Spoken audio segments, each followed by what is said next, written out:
45 సంవత్సరాల తర్వాత పూర్వ విద్యార్థుల అపూర్వ సమ్మేళనం హుజూరాబాద్ ప్రభుత్వ జూనియర్ కళాశాలకు చెందిన 1979, 1981 బ్యాచ్ ఇంటర్మీడియట్ విద్యార్థులు ఈ రోజు హుజూరాబాద్ క్లబ్ లో ఆత్మీయ సమ్మేళనం ఏర్పాటు చేశారు. ఈ సందర్భంగా వారికి విద్యాభ్యాసంకు చేసిన ప్రిన్సిపల్ వీరయ్య, ఆత్మారావు, పాపయ్య, మల్లారెడ్డి గురువులను ఘనంగా శాల్వా మెమెంటోతో సన్మానించారు. ఈ సందర్భంగా గురువులు మాట్లాడుతూ ప్రతి ఒక్కరూ తమ జీవితాల్లో ఉన్నత శిఖరాలను చేరుకోవడం గర్వించదగ్గ విషయమని తెలిపారు. విద్యతో పాటు ఉన్నత లక్ష్యాలను ఎంచుకుని నేటి భావి జీవితంలో ఉన్నతమైన ఉద్యోగాలు చేస్తున్నారని, వారి జీవిత కాలమంతా కూడా సుఖ సంతోషాలతో ఉండాలని కోరుకున్నారు. అనంతరం పూర్వ విద్యార్థులు చిన్నతనంలో వారు చేసిన బాల్య నాటి పనులను, అనుభవాలను గుర్తు తెచ్చుకొని ఆనందంగా గడిపారు. ఈ కార్యక్రమంలో పూర్వ విద్యార్థులు ఎండి మక్బూల్ హుస్సేన్, గోపాలరావు, రాజేందర్, ప్రభాకర్, జనార్దన్ రెడ్డి, ఉమాపతి, మల్లికార్జునరావు, శ్రీనివాస్, రాధా, రాజయ్య, రాధాకిషన్, విప్లవదాత్, రాజశేఖర్, ప్రభుదాస్ తదితరులు పాల్గొన్నారు.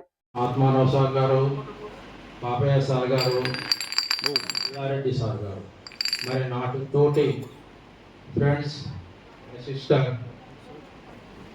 నా యొక్క జన్మించింది కూడా హుజూరాబాద్లో. నేను ఇంటర్మీడియట్ వరకు ఇక్కడనే పని చేశాను.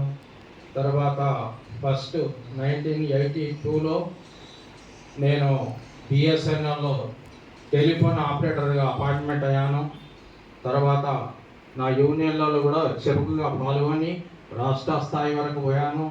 కాబట్టి నేను ఓన్లీ 4 ఇయర్స్ కురుట్ల మెట్పల్లిలో పనిచేశాను. మిగతా 34 ఇయర్స్ హుజూరాబాద్లోనే పనిచేశాను.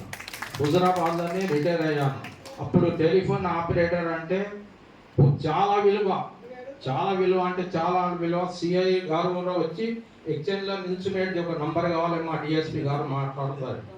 కాబట్టి ఈ సమావేశం మన పొల్లి రాజేందర్, గోపాలరావు గారు 2